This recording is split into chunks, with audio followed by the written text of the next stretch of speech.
নমস্কাৰ আপোনালোক সকলোকে স্বাগতম জনাইছো মোৰ চেনেলৰ অন্য এটা ভিডিঅ'লৈ।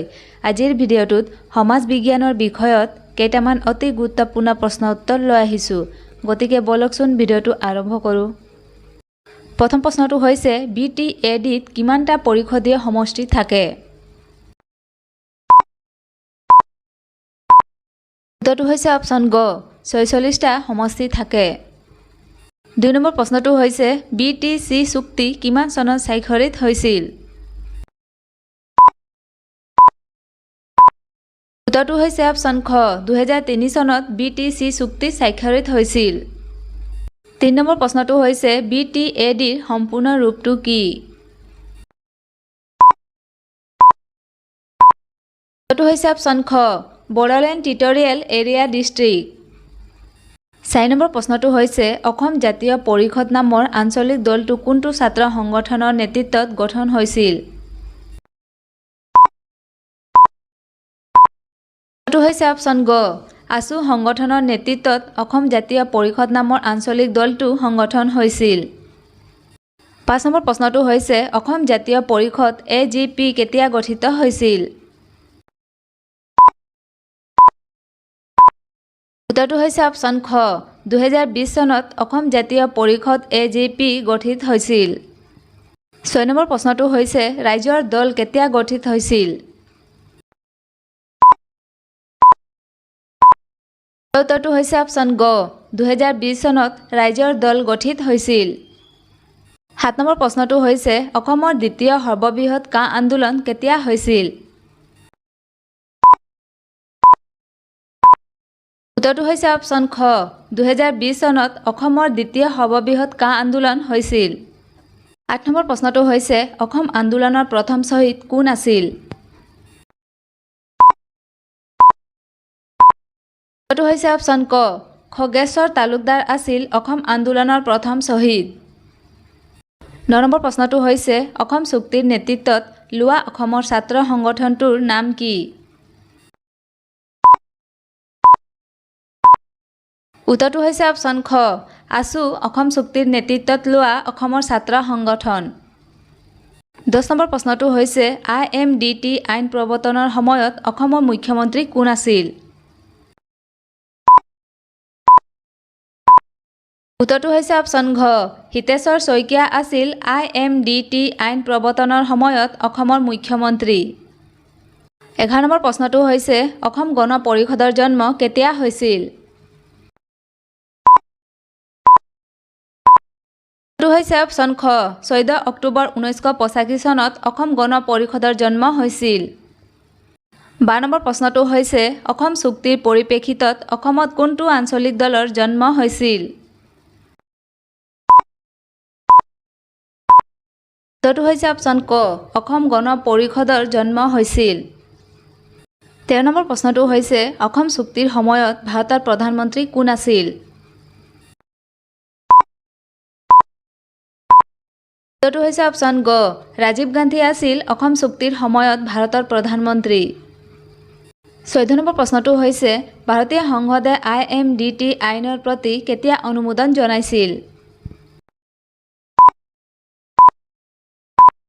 উত্তৰটো হৈছে অপশ্যন ক 1983 চনৰ 12 ডিচেম্বৰত অনুমোদন জনাইছিল। 15 নম্বৰ প্ৰশ্নটো হৈছে এগৰাকী ৰাজ্যপাল হ'বলৈ হ'লে নিম্নতম বয়স কিমান হোৱাটো বাঞ্ছনীয়?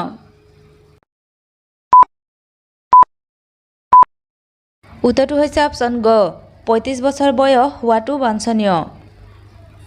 16 নম্বৰ প্ৰশ্নটো হৈছে পৌৰ নিগমৰ প্ৰধানজনক কি বুলি কোৱা হয়? শুদ্ধ উত্তৰটো হৈছে অপশ্যন ক মেয়ৰ বুলি কোৱা হয়। 17 নম্বৰ প্ৰশ্নটো হৈছে অসমৰ স্বীকৃতিপ্ৰাপ্ত প্ৰথমটো আঞ্চলিক দলৰ নাম কি? উত্তৰটো হৈছে অপশ্যন খ অসম গণ পৰিষদ। 18 নম্বৰ প্ৰশ্নটো হৈছে স্বাধীনতা আগৰ অসমৰ প্ৰথমগৰাকী মুখ্যমন্ত্ৰীৰ নাম কি আছিল? উত্তৰটো হৈছে অপশ্যন গ মহম্মদ ছাদুল্লাহ আছিল স্বাধীনতাৰ আগৰ অসমৰ প্ৰথমগৰাকী মুখ্যমন্ত্ৰী। 19 নম্বৰ প্ৰশ্নটো হৈছে অসম বিধানসভাৰ প্ৰথমগৰাকী মহিলা উপাধ্যক্ষ কোন আছিল? উত্তৰটো হৈছে অপশ্যন খ বনেলী খংমেন আছিল অসম বিধানসভাৰ প্ৰথমগৰাকী মহিলা উপাধ্যক্ষ 20 নম্বৰ প্ৰশ্নটো হৈছে অসমত প্ৰথমবাৰৰ বাবে কেতিয়া ৰাষ্ট্ৰপতি শাসন বলবৎ কৰা হৈছিল উত্তৰটো হৈছে অপশ্যন গ 1979 চনত অসমত প্ৰথমবাৰৰ বাবে ৰাষ্ট্ৰপতি শাসন বলবৎ কৰা হৈছিল 21 নম্বৰ প্ৰশ্নটো হৈছে কোনগৰাকী অসমীয়া ব্যক্তিয়ে প্ৰথমবাৰৰ বাবে জাতীয় কংগ্ৰেছৰ সভাপতি পদত অধিষ্ঠিত হৈছিল উত্তৰটো হৈছে অপশ্যন খ দেৱকান্ত বৰুৱা প্ৰথমবাৰৰ বাবে জাতীয় কংগ্ৰেছৰ সভাপতি পদত অধিষ্ঠিত হৈছিল 22 নম্বৰ প্ৰশ্নটো হৈছে কিমান সংখ্যক সদস্য উপস্থিত থাকিলে বিধানসভা অধিৱেশন অনুষ্ঠিত কৰিব পাৰি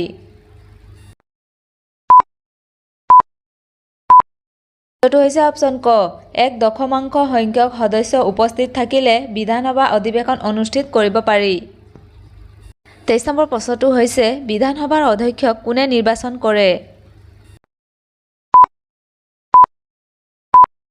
উত্তৰটো হৈছে অপশ্যন গ বিধানসভাৰ সদস্যসকলে বিধানসভাৰ অধ্যক্ষক নিৰ্বাচন কৰে 24 নম্বৰ প্ৰশ্নটো হৈছে অসমত চৰকাৰ কৰা জনতা দলৰ প্ৰথমগৰাকী মুখ্যমন্ত্ৰীৰ নাম কি